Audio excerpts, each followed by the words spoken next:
Hey guys, Tiddy here. So, I've been playing Path of Exile 2 recently, so I'm not new at this game. I've been playing Path of Exile 1 since 2014, and I've been on and off with leagues. And I think for the past 2 years, I haven't played Path of Exile.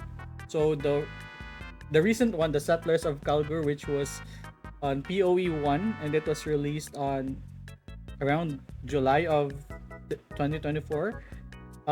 I've played it a month before PoE 2 got released. So I played a bit and I didn't understand some of the new mechanics. However, I caught up a little with Searing Exarch and whatnot, but um, I digress. So right now I'm playing PoE 2 and I've been degenning this game. It was released back on December 2nd or 6th of this year, and then um, I've been blasting through the game. Uh, I'm now around 300 hours um, playing this game. So I think I am qualified to give some tips, especially to new players, because I think PoE 2 gathered a decent amount of players or new players coming in of Path of Exile. And the first thing that scares new players is the passive skill tree of Path of Exile, which I will show you right now. So the passive skill tree is really um intimidating at first. However, if you look at it, um, if you study it or at least look at it a little bit longer, it is not really that intimidating. Because if you see here, I'm a sorceress, or my character is a sorceress rather. Um, the starting point of the sorceress is around this point, this one. And if you see these diagonal lines that will spread throughout the circle or throughout the skill tree, um, these are the lines uh, that borders all of the sorceress related skills. Okay, so you can actually cross um, to the next line or to the next skill tree.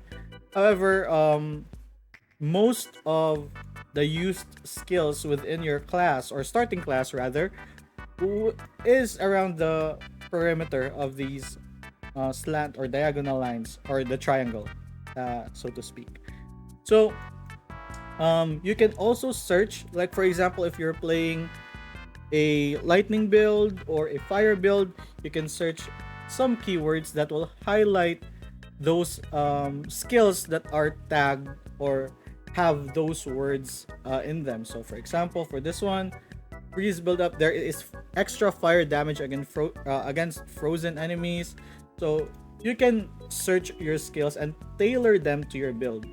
So, it's not really that intimidating if you actually take a look at it for a while, right? Also, you can uh, follow builds online.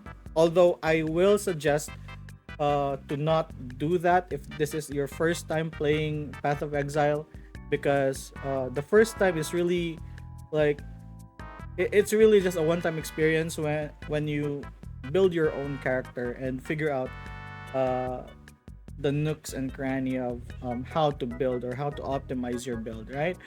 So I would suggest not looking a build online if this is your first character or your first time, and then once you have finished or at least finished the campaign, then you can create your own character or respec or reset your current skill tree and then follow a build online. Okay, so moving on, um, the next one I would give to new players, and I think this will also apply to old players, or at least someone playing this for a new player that's playing this one for about a week or a month now. It's not a month, but 2 weeks or 3 weeks player. So there are a lot of rares and rares, normal items, magic items. So just to give you a description of what I'm talking about.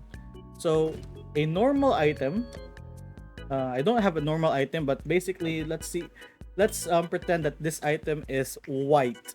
Okay, it's not yellow. Right now, it's highlighted yellow because it's a rare item.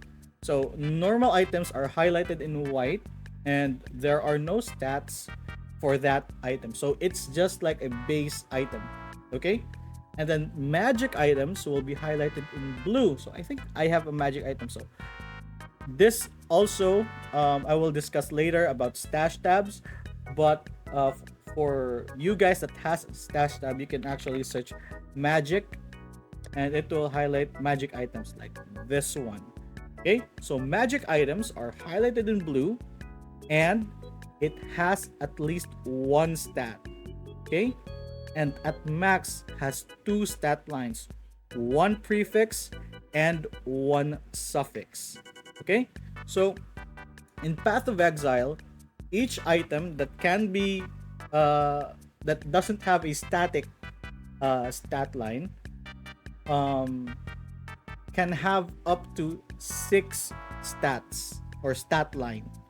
Okay, so if I hover my mouse here, like this is a rare item. Okay, so there are four stat lines right now.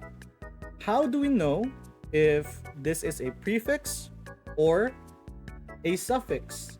So you hover it on the item, hover your mouse on the item, and then press Alt on your keyboard. I'm not sure with the controller because Path of Exile 2 has a controller support, so I'm not quite sure. So if you toggle your Alt key or press your Alt key, it will actually show you the stat lines here. So as you can see, there's an implicit, which is the very top stat line, the chaos resistance, and one prefix, which is the maximum life, and three suffixes.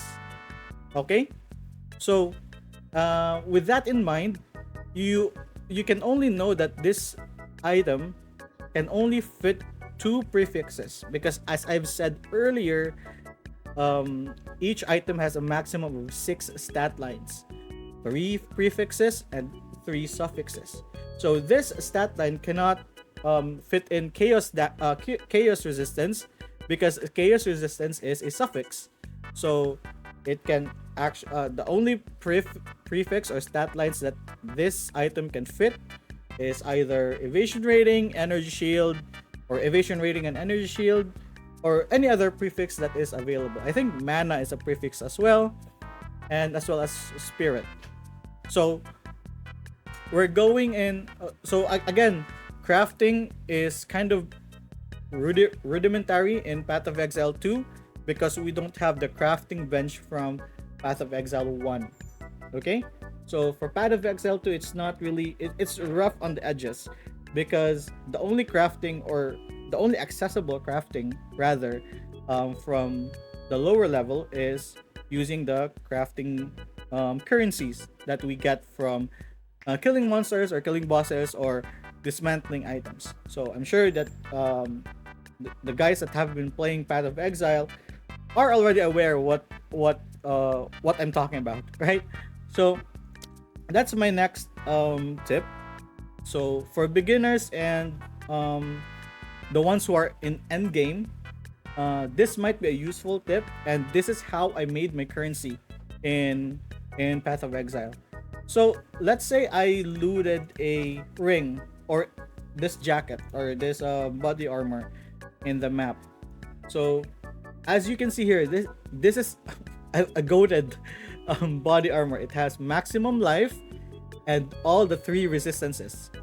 So this goes around one div already in the market, give or take. What you can do is, what I usually do rather, is if I have like let's say this boots right here, I see that this is an energy shield based boots, like right here, energy shield base, and it has high maximum mana, right? And it has 13% increased energy shield. It's not that great, but the maximum mana is great for builds like mana stacking builds like my build right now. So if I can, and if you hover, if we check, there's actually three prefixes already, because the stun threshold and energy shield is one prefix, and then as you can see, there's tier 1, tier 2, tier 1, tier 6, and tier 12 at the right side of this pop-up, uh, stat pop-up, right? So there are T12, which is really really high, T6, and then T1. So T1 is the lowest tier stat roll. Okay, so we already know that this boots has three prefixes and only one suffix, so we can roll two suffixes. The bad thing is we cannot roll movement speed because movement speed is a prefix, so this boots is like a bust already. But let's just pretend that this is a movement, the stun threshold is a movement speed roll. Okay, so if it's a movement speed roll, we can already know that, oh dang, this is a movement, there is a movement speed stat, and there is a maximum mana stat, which is good for sorceress or um classes that rely on mana stacking. So what can I do for me to profit? Because if I sell this movement speed and mana boots, it just goes for like 5 exalts or 10 exalts or something. So what you can do is you can actually exalt slam this boots. So exalt actually adds a rare modifier into a, or new modifier into a rare item. So we can actually limit the stats that we will get in the boots. So there is actually a website called PoeDB2 or something like that, PoE2.db, and let me just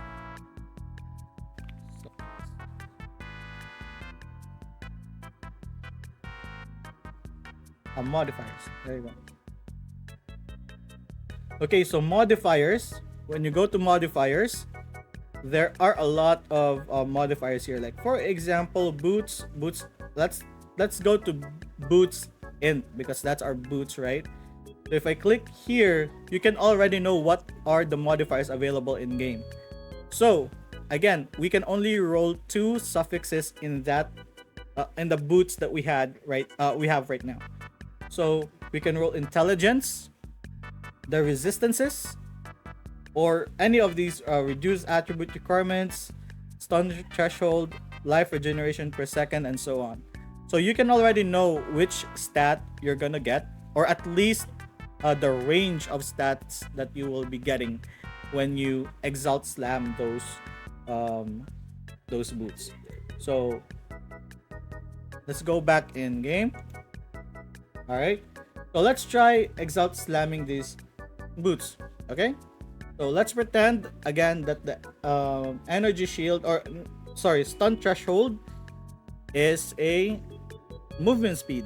So for example, movement speed plus mana is just 5 to 10 exalts on the market. So let's try slamming it with an exalt. So we get the fire resistance, but it's a low roll, and life regeneration. So it's kind of like a bad roll, right? So this might go for like an additional 3 exalts maybe. Like from 5 to 10 it went to 10 to 15 or something. But my point is always gamble with items that has like a good base and at least 3 good stats that even if you don't use it, at least it can be used with other classes. So general stats like mana, life, and resistances are widely accepted to all classes. So if you exalt slam it and like get a movement speed, get a high roll life, high roll resistances, it can sell to up to 2 divs on the market, depending on what are the remaining of the stats, right? So it's really it's kind of confusing to new players because the crafting in this game does not reward you that much if you're crafting for yourself, right?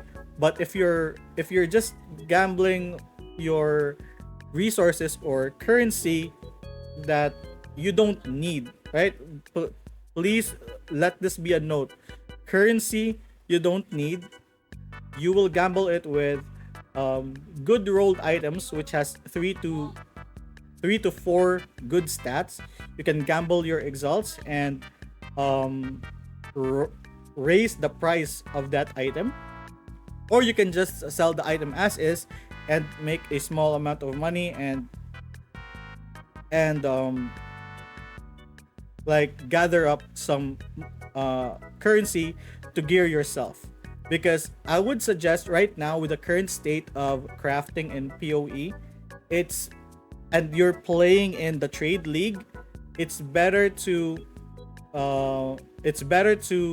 buy in the marketplace or trade website rather than crafting it for yourself, unless you see like a god tier item already off the rip from the ground or from the vendor, and then you just have to slam like two suffixes or two prefixes, or a prefix and a suffix using exalt.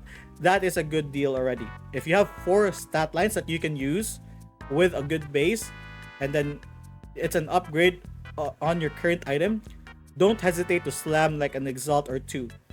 Okay, that's my recommendation. You don't need to follow it, but that's what I have been doing with my 2 characters. So this is my second character already. All right. So getting back, once you're in end game, there are a lot of items that will be dropping on the ground, and I'm actually using a filter, which is MBX Streams filter for tier 15 maps. So what the filter does is it will filter out, or it will hide the dropped items that is not really that useful for you if you're on tier 15 maps. However, if you're on lower tier maps, especially if you're a newcomer to this series, I would suggest Never Sinks Light Filter. So what this does is just it highlights the important items, and it gives you a sound cue if there is a rare item that dropped on the map, and actually it will have a beam of light so that you can locate the items quickly. So let's have an example, okay? I hope my map is still here. Yep. So for example, okay, I'm using MB Extremes filter right now on endgame. So if I drop this jewel, it will not highlight, but if I press Alt, it will highlight. It's a prismatic sapphire.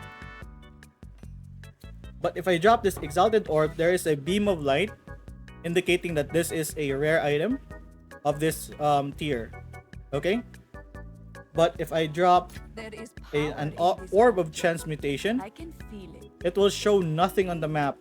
Even if I press Alt, it will not show because the filter is hiding it. So again, prismatic jewel doesn't have a highlight. However, it can be shown, right? If I hover it, it can be shown here. But if I actually, where's PoE?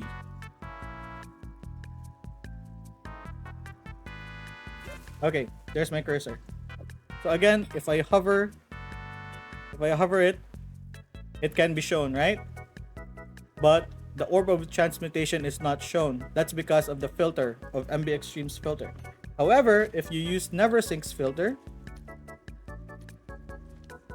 there you go. Right? There are a lot of items on the ground that was hidden in MB Extremes filter.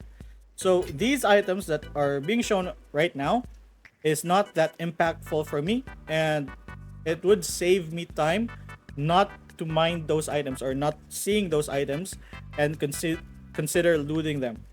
But if you're on earlier maps without if you have like low on resources or low on money, this can help you. Like for example, this advanced secured leggings that wasn't shown earlier, or advanced plume focus. So if we get that one and then identify, search this one on the market and just sell this one for 1 exalt and just wait for someone to buy it.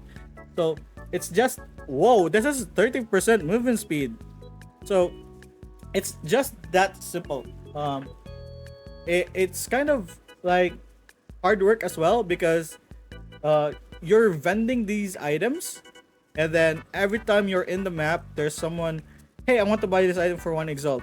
So 1 exalt is really different from player to player. Like the value of 1 exalt, because for newer players it can be very valuable, but for older players or players that are in the end game, they're not that valuable. So that's why it's hidden on the end game filter that I have, but on NeverSyncs it actually is being shown. Okay, so next, while we're on maps, so this can also be applied in campaign. If you're still in campaign, a newer player is still in campaign, or older player in T15 maps, let me go and show you how I survive maps. Because if you're not aware, if you're in maps already, when you die, you get minus XP, 10% minus XP. With the update of dodge roll last week, there are a lot of players that are very happy with the update. However, in tier 15 maps, there are still there are still chances that you might get crowded by monsters. So what you actually do is you can press the pause or escape button and actually log out. That's basically it. So let's try this one, and let's try to check if we can be surrounded by monsters, because you cannot roll if you're getting surrounded.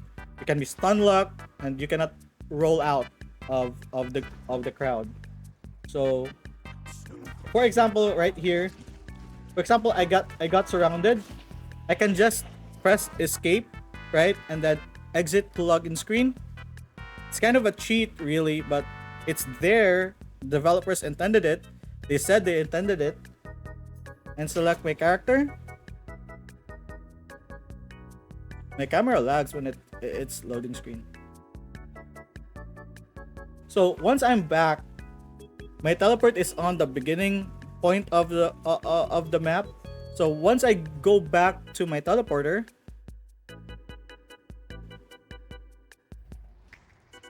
I'm not being surrounded anymore, and I can just attack them from here. So that's a neat trick for you to get out of situations like that, instead of rolling or trying to dodge roll, trying to get out of the situation. Just press escape, return to character screen, and go back to your map, or go back to your campaign. What? Hold on. In campaign, when you go back, you're still on the exact situation or the exact point where you're at. So I'm not sure how this can be useful really in campaign, but in mapping, it's really useful, because you will be brought back to your hideout or to the nearest base or something, or the ziggurat encampment, right? And then last but not the least tip that I can give you, if you're an endgame already, or even if you're not an endgame, if you can see rarity or item increased rarity of items found, invest on that, because it's really overpowered right now. So how item rarity in Path of Exile 1 worked was, it was split into two stats. One is item rarity, and the second one was item quantity. So the item quantity affects how many items get dropped by a monster, and item rarity affects the rarity of the item that's being dropped by that particular monster. So it goes hand in hand in Path of Exile 1. However, they remove, I think, quantity, right? Because it can be used to overfarm currency in Path of Exile 1. Now, while I do agree that it is a bit unfair if a particular stat is being forced, because if you're a player and then you're not using this stat, and then you get left behind by other players uh, that are using the stat, it is a bit of an unfair advantage for me. Like if I'm not using the stat. So right now, the exact same thing happened in Path of Exile 2, where increased rarity of items found affected how people farm in Path of Exile 2. So what this means is that if a certain mob, or if you've killed a certain monster, it usually drops, like for example, a currency. So um I think it's highlighted here, right? Rarity. So here, items can be normal or gray, magic blue, and rare yellow, or unique brown. So item classes which do not have rarities, such as currency, have individual rarity for each item. So what this means is that, for example, we can go from left to right for their rarity. So the most basic one is the transmutation, next is augmentation, alchemy, and so on. So what this means is that if the monster intended to drop an augmentation, but you have like a high item rarity found stat in your build, so there might be a chance that this augmentation will turn into a regal, or regal into a exalt, or exalt into a divine. So that's how rarity items work or affects currency. And right now it's kind of an OP stat in Path of Exile 2. So I'm not really sure. I think they will nerf this one or remove rarity entirely in the game. So my thoughts on this is that if you can slot in rarity to your builds right now, it's best to do so before they nerf it. Because once they nerf it, the people that didn't slot rarity will be super left behind in terms of the economy. Because how the economy works right now is, I will show you the market. So for example, this one, Dream Fragment Sapphire Ring, it's one mirror. Like if you search Ingenuity Belt, so it's 11 exalts for this particular belt, and it's corrupted. You cannot like modify this one. For unique items you cannot like modify that much, but it's already corrupted, so you cannot corrupt it to get a better stat, right? And it's already 11 divines.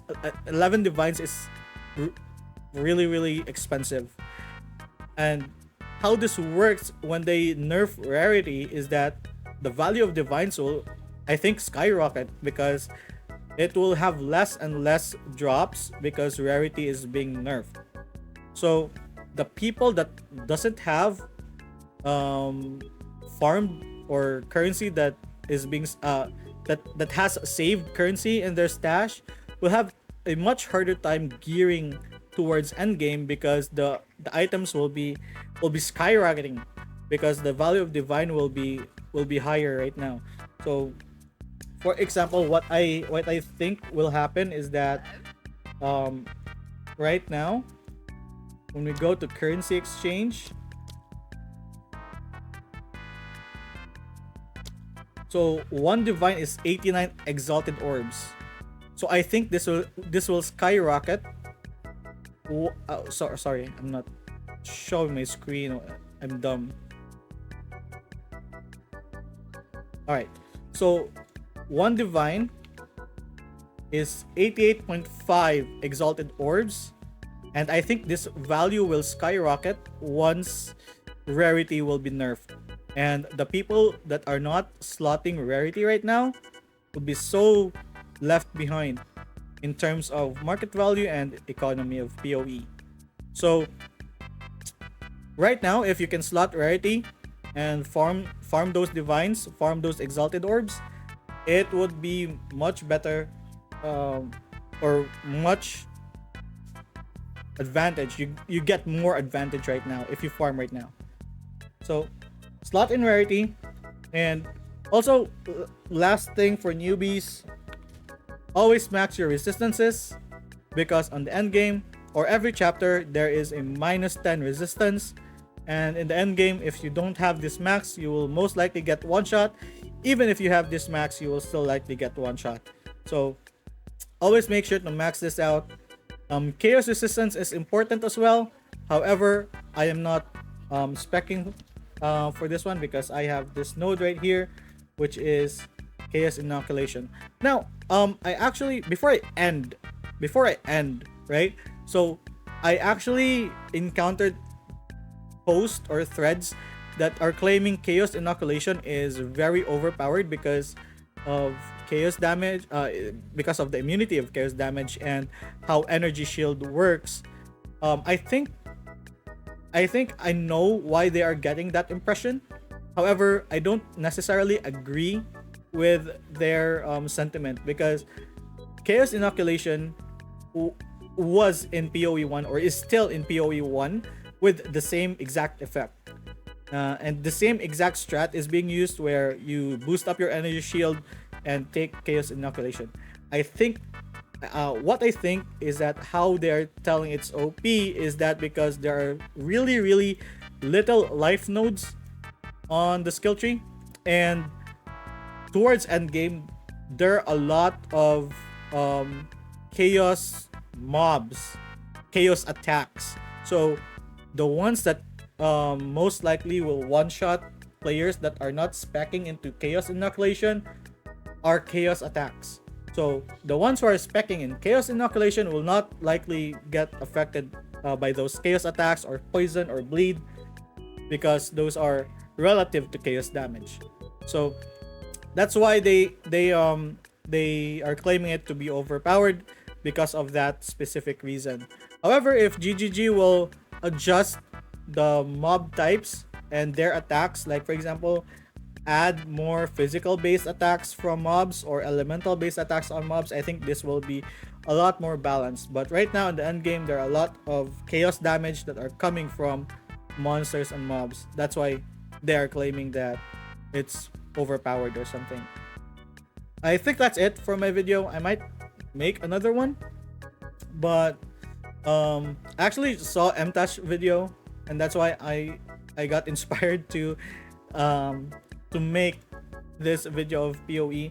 I hope this is informative, and if you have any questions or clarifications, especially for newbies in playing PoE, comment down below, and I'm not sure if I can respond immediately, but I'll be sure to respond to your questions. I think that would be all for today. And again, this is T. Have a great day. Jane.